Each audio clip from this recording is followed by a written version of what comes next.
갈라디아서 5장 2절입니다. 갈라디아서 5장 2절. 제가 개척을 해가지고요. 율법과 복음 때문에 얼마나 혼란을 겪었는지 몰라요. 서점에 가니까요. 율법과 복음에 대해서 설명한 책들이 굉장히 많았어요. 그래서 서점에 있는 책을 두란노 수원책부터 해서 온갖 출판사의 이 복음과 율법에 대해서 써있는 책들을 정말 많이 읽어봤어요. 머리만 아파요. 머리만 아파요. 이 목사가요, 율법과 복음을 구분하지 못하면 설교가 안 돼요. 설교가 안 돼요. 왜냐하면 십자가를 모르니까. 십자가를 이해할 수 없어요. 복음과 율법을 나누지 못하면 십자가를 설명할 수 없어요. 은혜 안에 완전히 잠길 수 없어요. 왜냐? 율법이 딱 걸고 넘어지거든요. 근데요, 이 땅의 교회 안에는 지금도 무수한 목사님들이 율법을 행하래요. 그래서 제가 오전에 말씀드렸지만 오징어를 먹다가 제가 평신 볼 때 저한테 오징어를 주시는 거예요. 목사님이. 자기는 먹으면 안 되니까. 오징어를 자꾸 주는 거예요. 저는 짜장면을 먹고 있었는데 짬뽕에 오징어를 자꾸 저한테 주는 거예요. 복음과 율법을 모르면 사단의 밥이 되는 거예요. 주님이 제게 오셔서 저한테 율법이 이거다, 복음이 이거다 라고 설명하지 않으셨어요. 주님은 저에게 네 안에 계신 십자가의 은혜를 통해서 네 안에 거주해 계신 성령께 집중하라 이거예요. 근데 저는요, 처음에 제가 이단된 줄 알았지만 성령을 정말 바보처럼 불렀어요. 왜 이 땅의 교회는 내가 개척한 교회는 왜 사도행전의 교회처럼 움직이지 않을까? 이 아이러니를 가지면서 성령을 불러봤어요. 아무런 일이 일어나지 않았어요. 땅도 흔들리지 않았고 그 어떤 것도 흔들리지 않았어요. 성령을 불렀어요. 아무 변화가 없는 거예요. 아무 변화가 없어요. 그러면 이게 뭘까?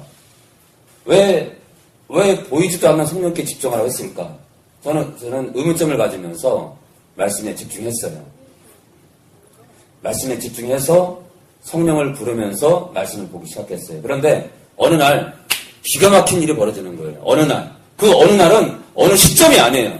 제가 목회하면서 성령을 부르기 시작하면서 성경이 열리는 거예요. 성경이 열리는 거예요. 어떤 이론도 아니에요. 어떤 법칙도 아니에요. 성령께서 성경을 여는 거예요. 특별히 복음과 율법을 가르치는 거예요. 복음과 율법을 정확하게 명료하게 가르치는 거예요. 이것이 갈라지니까 십자가가 보이는 거예요.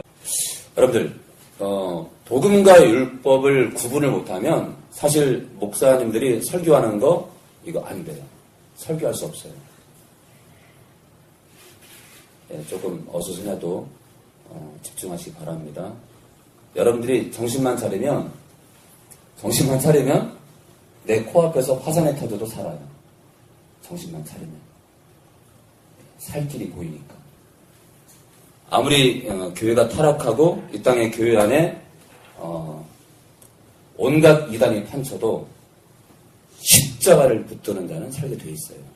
휴거도 아니고요. 짐승의 표도 아니고 그 무엇도 아니에요.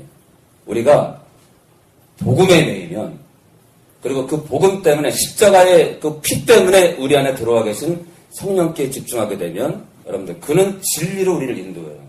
진리로 인도하기 때문에 우리가 살 길은 무엇이냐? 성령께 우리의 초점을 맞추는 거예요. 진리로 인도하기 때문에 무엇이 짐승의 표인지 무엇이 우리가 이 마지막 때 휴거에 집착해야 될지 아니면 성령과 동행하는 길을 가야 될지 명확히 구분이 되는 거예요. 우리가 성령께 집중하게 되면요. 어떤 교회가 문제가 있는지 어떤 교회는 가만 안 되는지 명확히 보입니다. 허나 성령께 집중하지 않으면 여러분들이 아무리 성경을 만독해도 알 수 없어요. 왜요? 이 성경은 성령의 감동으로 쓰여졌기 때문에 성령께 집중하지 않으면 알 수 없어요. 그래서 이 마지막 때 아무리 유튜브에서 뭐 피난처를 준비한 교회가 있다고 해도 가지 마세요. 나의 피난처 예수 의지해요. 나의 피난처 예수 의지해요. 뭐예요? 그 복음성가, 그 가스펠에 뭐라고 써 있죠? 정답이 써 있어요. 우리의 피난처는요, 어떤 장소가 아니에요. 우리의 피난처는 오직 예수 그리스도예요. 보이지 않지만, 들리지 않지만, 이 말씀으로 우리 앞에 계시고, 이제는 내가 사는 게 아니라 내 안에 이 주님이 사는 거예요. 그러니까, 이제는 나의 값어치는 나의 한계성을 가진 값어치가 아니에요. 내 값어치는 예수님 자리예요. 주님이 내 안에 사니까 내 가치는 주님 거예요. 주님의 소유만큼, 그러니까 주님의 가치만큼 너무 값진 거예요. 그러니까 우리가 십자가의 그 은혜를 맛을 본 사람들은, 진짜 십자가 먼저 아는 사람들은 내 아내를 버리지 않아요. 싸울 때도 있어요. 다툴 때도 있어요. 그렇지만 배우자를 버릴 수 없어요. 복음을 아는 교회는 목사님께 순종합니다. 그리고 복음을 아는 목사는요, 성도를 목숨을 다해서 성도를 이끕니다. 실수할 수도 있죠. 넘어질 수 있죠. 그러나 성령께서 그 목사를 이끕니다.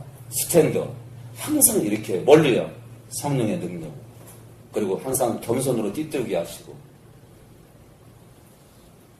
하나님이 쓰는 목사는 순간 넘어질 수 있지만 교만할 수 없어요. 교만이 딱 들어가면 망한 거예요.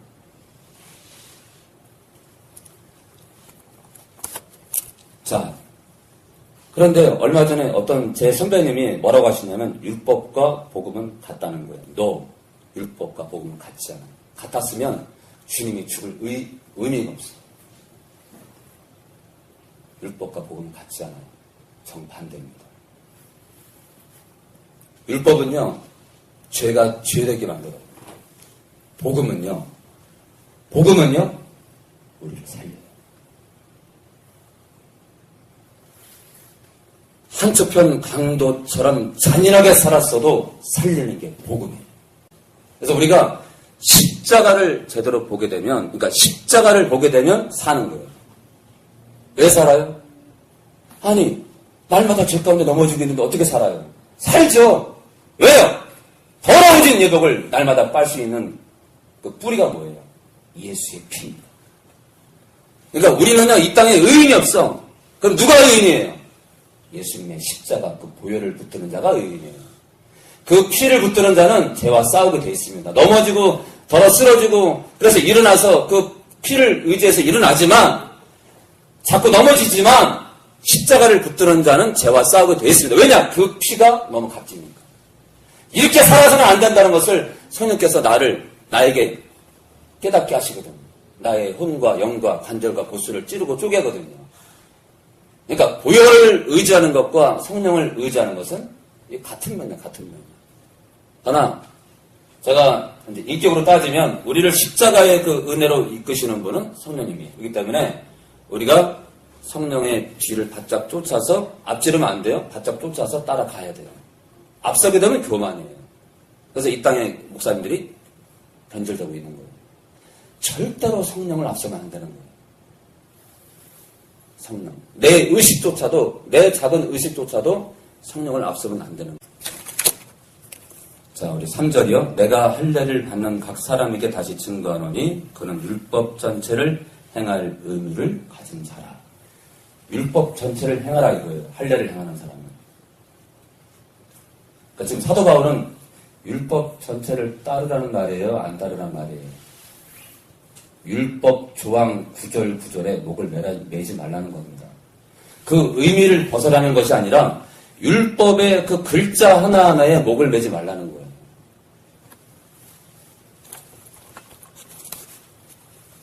자, 4절. 율법 안에서 의롭다함을 얻으려 하는 너희는 그리스도에게서 끊어지고 은혜에서 떨어진 자로다. 그러니까 율법의 그 글자 하나하나에 목을 매는 자. 주께서는 어때요? 사실요, 율법을 변질시킨 분이 누구냐? 가늠하지 말래요. 근데 주님 뭐라 그래? 신약이 들어와서 이 땅에 오셔가지고요. 마음으로 음욕을 품는 것 자체가 간음이 돼요. 그러니까 율법의 해석을 예를 들어 이 가까운 이 100m 이내로 따진다면은 주께서 말씀하시는 건요. 100m가 아니라 무한대의 이 범위를 정하시면서 거룩을 강조해요. 그러니까 육체가 썩기는 걸로 끝나는 게 아니라 우리의 마음이 변질되는 것 자체를 죄로 여기시는 거예요. 그러니까 율법은 행위로 멈췄다면은 복음은 우리의 마음까지도 순종을 원하시는 법이에요. 그래서 마음의 법이에요. 하나님의 법은 마음의 법이고 그 마음을 쥐고 흔드는 분이 누구예요? 성령에서 성령의 법이에요. 생명의 성령의 법. 로마서 8장 2절에 우리의 마음을 다스리시는 성령의 법이에요. 그래서 성령께 순종하지 않으면 우리의 마음이 하나님의 법에 순종할 수 없는 거예요.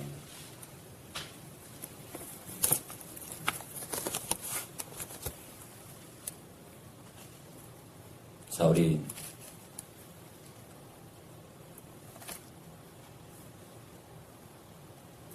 13절이요. 5장 13절. 형제들아 너희가 자유를 위하여 부르심을 입었으나 그러나 그 자유로 육체의 귀를 삼지 말고 오직 사랑으로 서로 종노릇하라. 네. 율법 조항 하나하나에 목을 매지 않는 자유의 신분으로 만들었지만 어떻게 하라고요? 그것을 죄를 짓는 그런 습관으로 바꾸지 말고 서로가 사랑으로 섬기라 이거예요. 자, 그러시면서 주께서는 바울을 통해서 14절 온 율법은 이렇게 바뀌었어. 내 이웃 사랑하기를 내 몸과 같이 하라 하신 한 말씀에 이루어졌다 이거예요. 그러니까 율법은요. 사랑의 법으로 더 온전케 바뀌신 거예요. 온전케. 그러면서요. 그 율법 얘기를 하면서요. 갑자기 5장 16절에 수빈 읽어줘요. 네가 이르노니 너희는 성령을 쫓아 행하라. 그리하면 육체의 욕심을 이루지 아니하리라. 예, 갑자기 율법 얘기를 꺼내시면서 성령 얘기를 하십니다. 너희는 성령을 쫓아 행하라. 헬라어 원어에 걸어가라. 성령을 뒤쫓아 걸어가라. 한마디로 동행하라. 성령님과 함께 동행하는 삶을 살아라. 그리하면 그렇게 살면 육체의 욕심을 이루지 아니하리라. 그러니까 성령과 동행하는 삶이 아니면 육체의 욕심을 이루지 않는 삶은 성경에 없어요. 하나님과 연합하지 않고서는 죄를 이길 수가 없는 거예요. 특별히 신약에 들어와서 십자가 사건을 통해서 우리 안에 들어와 계시는 성령님과 연합하지 않고서는 이 거듭난 자들은 성령과 연합하지 않고서는 육체의 욕심을 이길 수조차 없어요. 그래서 여러분들 많은 교회에서 많은 청년들이 음란을 이기려고 아무리 발버둥 쳐도 안 되는 거예요. 바람 피우는 성도는요, 지금도 바람 피웁니다. 왜요? 그걸 어떻게 이겨? 여러분, 음란을 이길 사람 있어요? 없어요. 시기, 질투, 미움, 탐심. 탐심은 우상숭배예요, 성경에. 탐심은 우상숭배. 자꾸 물건에 욕심을 두는 거예요. 자꾸, 이거 주인 없나? 가져가려고 해요.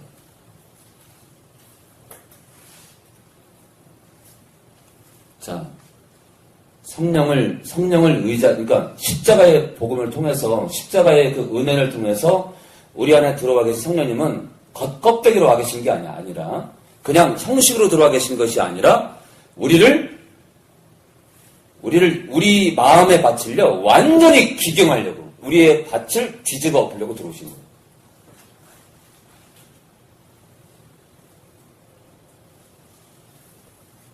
그러니까 성령을 쫓지 않고서는, 성령을 의지하지 않고서는 우리는 젊은 사람들 음란을 절대 못 이겨요. 한번 해봐요. 음란 절대 못 이겨요. 허나 성령을 의지하기 시작하면 여러분들이 이렇게 유튜브를 통해서 음란한 동영상을 본다든가 뭐 이렇게 어떤 만화, 책 같은 거 또는 실제 음란을 행하는 거 여러분들이 성령을 의지하지 않으면 그걸 꺾을 수가 없어요. 한번 실컷 살아봐요, 여러분들. 이 교회를 떠나서 실컷 살아봐요. 실컷 실패하다가 돌아올 거예요. 아니, 돌아오기 힘들걸? 나도 실컷 살다가 한쪽 편 강도처럼 그래 막판에 돌아오지. 그 사람은요 돌아올 확률이 제로입니다. 왜요? 마귀가 가만두나. 내 것을 딱 삼게 되면요 안 놓는 거예요. 그나마 밀거니 당기거니 밀거니 당기거니 그렇게 싸운 사람들은 돌아올 수 있지만, 그러니까 한쪽 편 강도는 기적 같은 사람이에요. 아마 그 사람도 죄 가운데 있을 때 아마 주님이 3년 동안 활동할 때 오며 가며 주님을 만난 것 같아요. 제 추측으로는 이 한쪽 편 강도가 분명히 주를 만난 잘 거다. 그래서 예수님에 대해서 알고 있어요. 예수님이 죄가 없대. 그 주님에 대해서 정보를 알고 있는 거예요. 그러니까 어떤 원인이 있기 때문에 그가 십자가 상에서 돌이킬 수 있었다.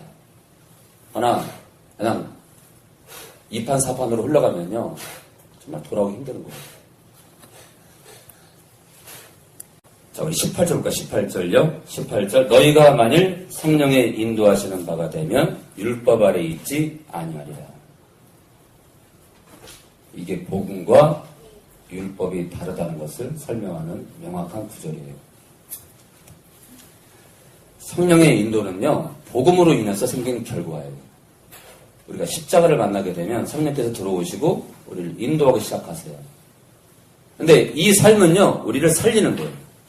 우리를 위해 탄식하시고 탄식으로 기도하시고 우리를 이끄시고 우리를 인도하시는 그 역사가 이루어지는 거고, 율법은 어때요?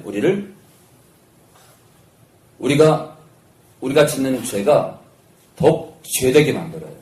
진짜 율법이 없을 때는요 우리가 죄가 죄인지를 몰라. 근데 율법이 나타나면요 율법을 딱 갖자마자 어이구 내가 죄인이네. 그런데 방법이 없어.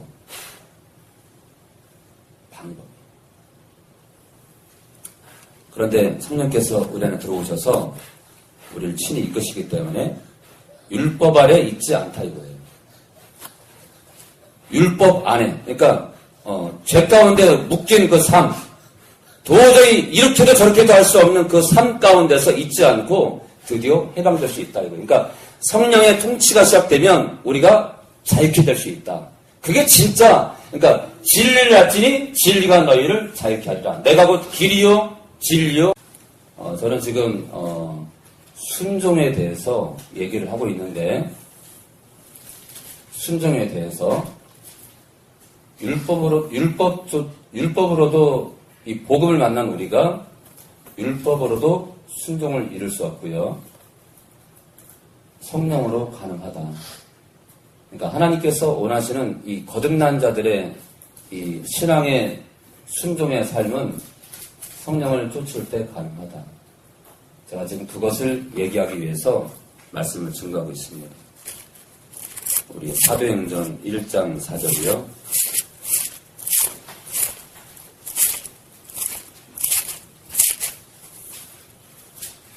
사도행전 1장 4절.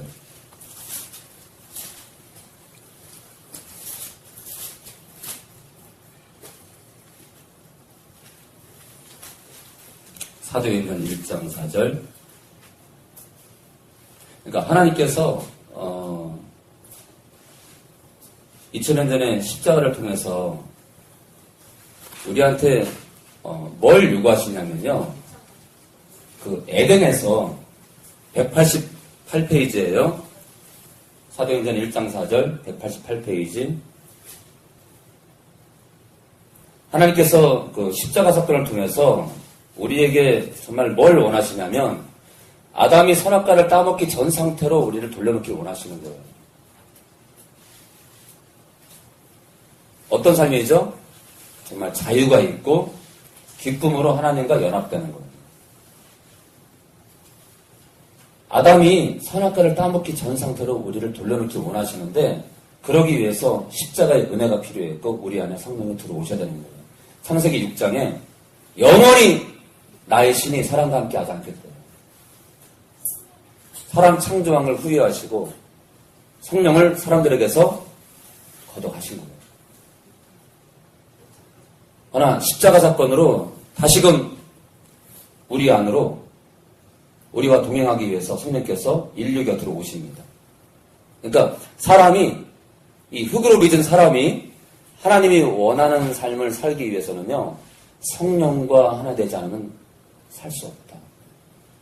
사울이 왜 망해요?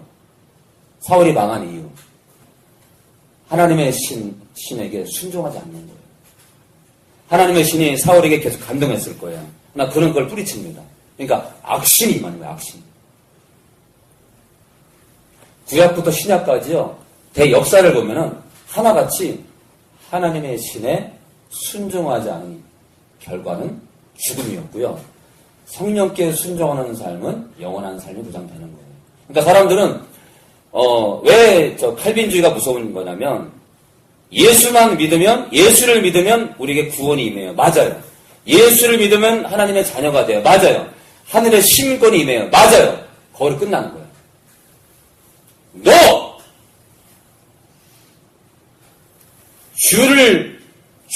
주의 신부가 된 자들은요, 어떻게 해야 돼요? 내가 살아있는 동안, 내 목숨이 끊어질 때까지 어떻게 해야 돼요? 이 협착한 길을 성령을 따라서 걸어가야 돼요.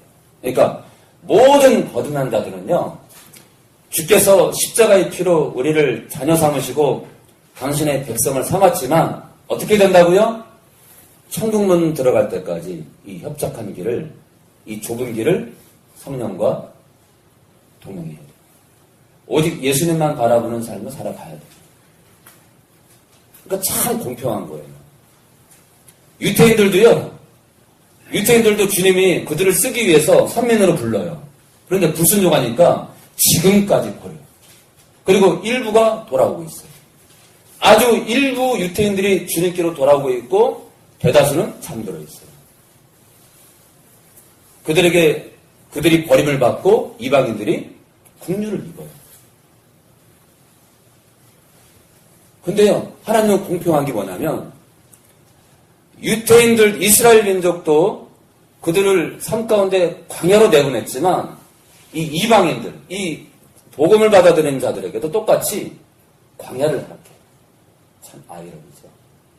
그래서 천국 들어갈 때까지, 그거를 테스트라고 하기는 그렇고, 우리가 육신의 삶이 끝날 때까지 하나님께서는 우리를요, 이 좁은 길을 걷게 하십니다. 똑같아요. 유태인들도 그 길을 갔고요. 우리도 이 길을 가야 돼요. 가나안 땅을 정탐했던 이 10명의 정탐꾼들이요. 그 땅은 우리의 밥이라고 말한 여호수아와 갈렙을 돌로 쳐 죽이려고 해요. 그때 하나님께서 20세 이상이 되는 그 정탐꾼들과 한패거리가 됐던 여호수아와 갈렙 외에 20세 이상의 성인들은 광야에서 40년 동안 다 죽입니다. 그걸 성경에서는 정확히 뭐라고 하냐면 재앙이에요. 재앙이 임하는 거예요. 순종하느냐 불순종하느냐. 이 거듭난 자들에게도 지금도요. 하나님은 한 번 구원은 영원한 구원 맞아요. 어떨 때? 우리가 끝까지 순종할 때. 그러나 우리가 중간에 지금 많은 목사님들이 한 번 믿으면 어떻게 살아도 영원한 구원이라 말하는 그런 거짓부렁이 목사님들 주장이 아니라 우리가 거듭났어도 이 길을 어떻게 해요? 버림받은 유태인들처럼 살 것이 아니라 순종의 제사를 드리며 이 길을 끝까지 가야 되는 거예요. 그러니까 지금 대한민국 안에 지옥 갈 사람들이 그냥 바글바글 한 거예요.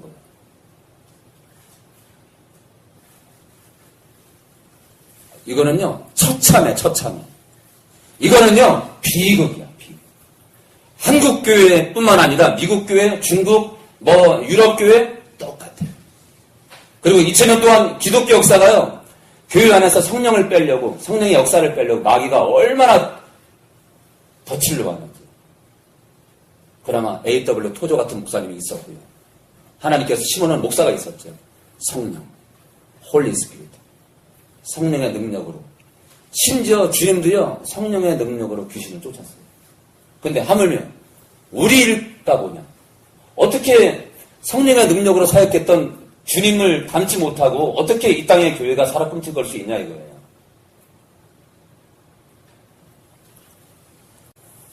사도와 같이 모이사 저에게 분부하여 가라사대 예루살렘을 떠나지 말고 내게 드는 바 아버지의 약속하신 것을 기다리라. 아버지의 약속이에요. 그러니까 이 땅의 민족이, 이 땅의 인류가 살아 꿈틀거릴 수 있는 이유가 뭐예요? 성령이 들어와야 돼요. 성령이 우리 안에 들어와서 그분과 연합하는 삶만이, 다시금 아담이 삼위일체 하나님과 연합했던 그 에덴 동산으로의 복귀. 그러니까 십자가 사건은 에덴으로의 복귀를 선언하는 거예요. 다시 처음으로 돌아가라 이거예요. 처음 사랑으로 돌아가라 이거예요. 십자가 사건은. 그런데 이 땅에 수많은 목사들이 한 번 구원은 영원한 구원이라고 에덴 동산으로 돌아가라는데, 돌아갔으면 끝나요? 아니죠. 돌아가서 어떻게 해야 돼요? 아담처럼 살지 말고 성령을 쫓아 살아야지. 예수를 바라고. 그러니까 이건요, 한국교회가 망조예요, 망조. 특별히 장로교 목사님들 회개해야 돼. 칼빈주의에 녹아들어서 한 번 구원은 어떻게 살아도 영원한 구원이래. 그래서 물어보니까 그럼 살다가 정말 변질된 사람은 정말 어떻게 된 겁니까? 그 사람은 애초에 믿은 사람이 아니래요. 그렇게 변할 수 없대. 그렇게 변질될 수가 없대요. 무슨 말 하는 거예요? 바울 시대에 바울과 복음을 전하다가 떠난 자들이, 주님을 버린 자들이 한둘이 아니에요. 처음에 안 믿었다고요? 아니, 열심히 믿었어요. 그러니까 말씀을 가지고 칼빈주의를 볼 것이 아니라 그들은요, 칼빈주의를 가지고 말씀을 또 고치는 거예요. 성경은요, 지금까지 창세기부터 계시록까지 한 번 구원이 그들이 어떻게 살아도 영원한 구원이라고 말한 적이 없어요.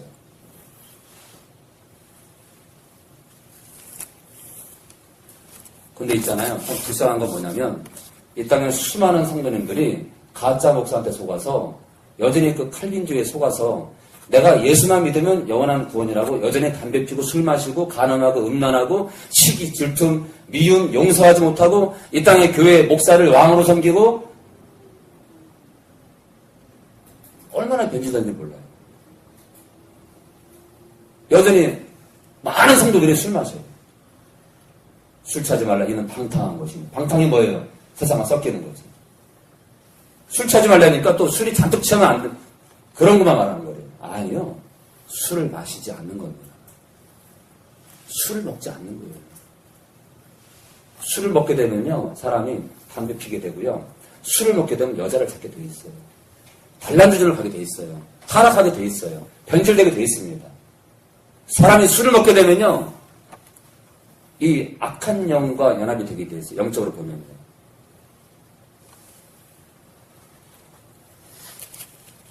고린도 후서 6장 14절입니다.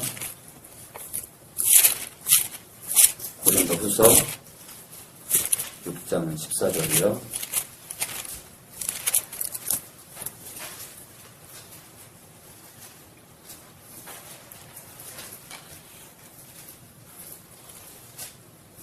슬픈 일이지만 만약에 우리가 살아있을 때 주님이 오신다면 이 가운데 천국에 못 들어가는 자가 있을 겁니다. 분명히 있을 거예요. 이 가운데도 천국에 못 들어간 자가 있을 거예요.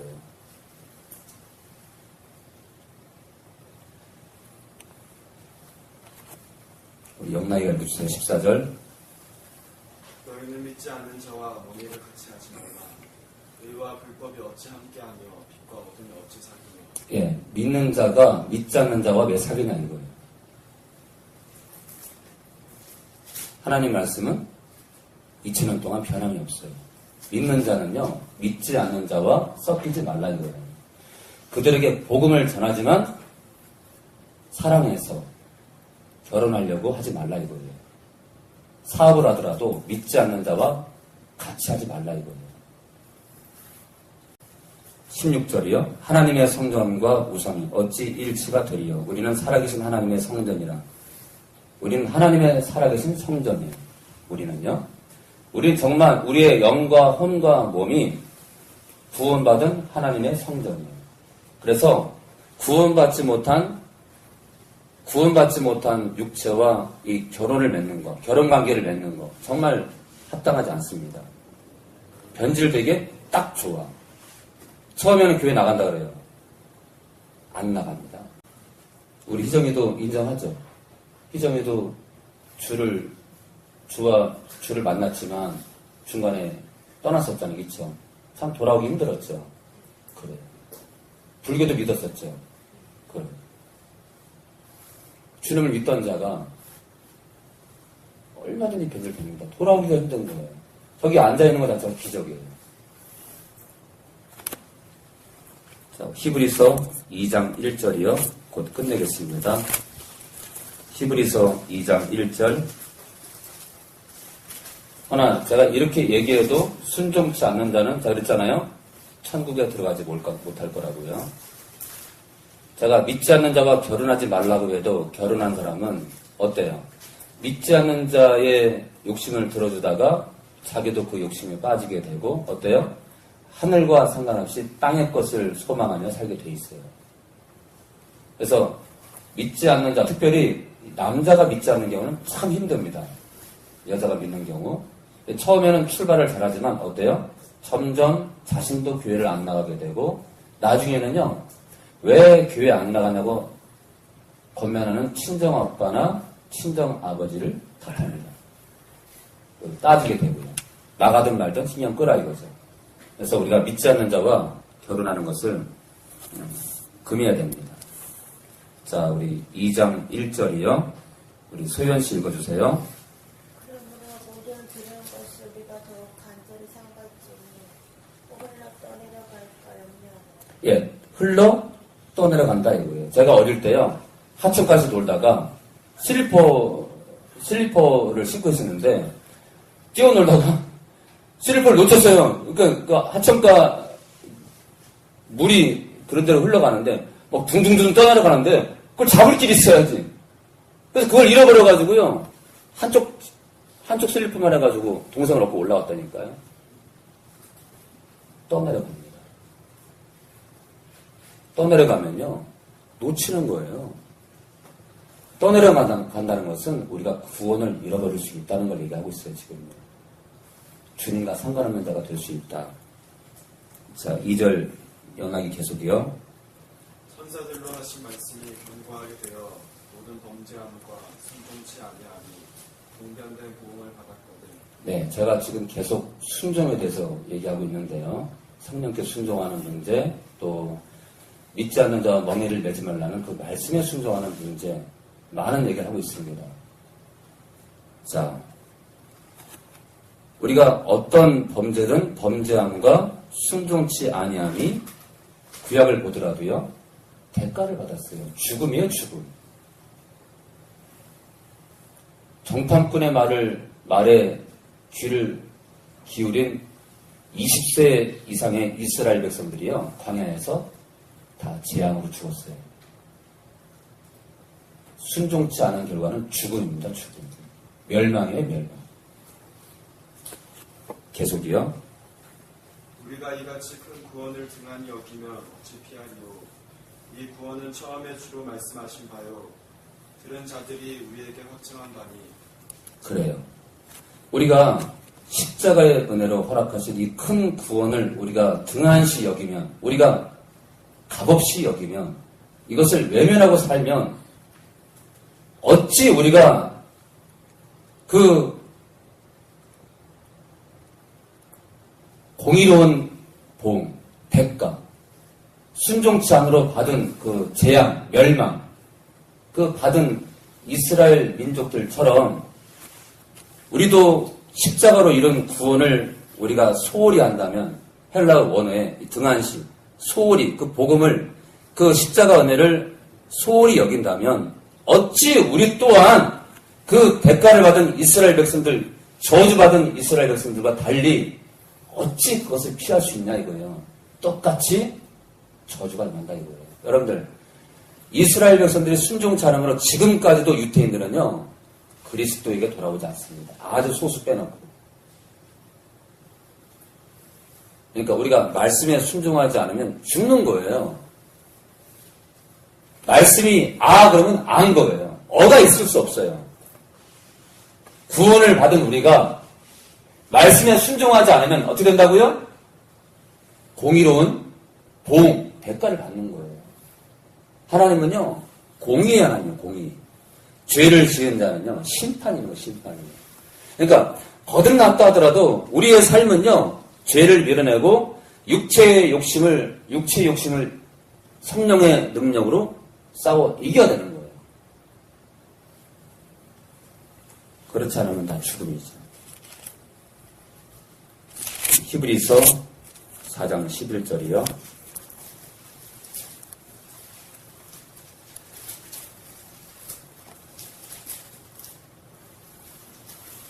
히브리서 4장 11절. 여기에 놀라운 비밀이 숨어 있어요. 히브리서 4장에요. 사람이 거듭나고 나서 마귀의 괴계를 이길 수 있는 초특급 능력이 써 있어요. 사람들이 이것을 외면해서 수많은 목사님들이 칼빈주의의 그 주의에 녹아서 여전히 저러고 있는 거예요. 자, 우리 영락이 다시요. 읽어주세요. 그러므로 우리가 저 안식에 들어가기를 힘쓸 지. 예, 저 안식은요, 마지막 관문이에요. 천국문에 들어가는 거예요. 계속이요. 이는 누구든지 저 순종치 아니하는 본에 빠지지 않게 하려. 순종치 않는 자는요, 그 문에 못 들어간다 이거예요.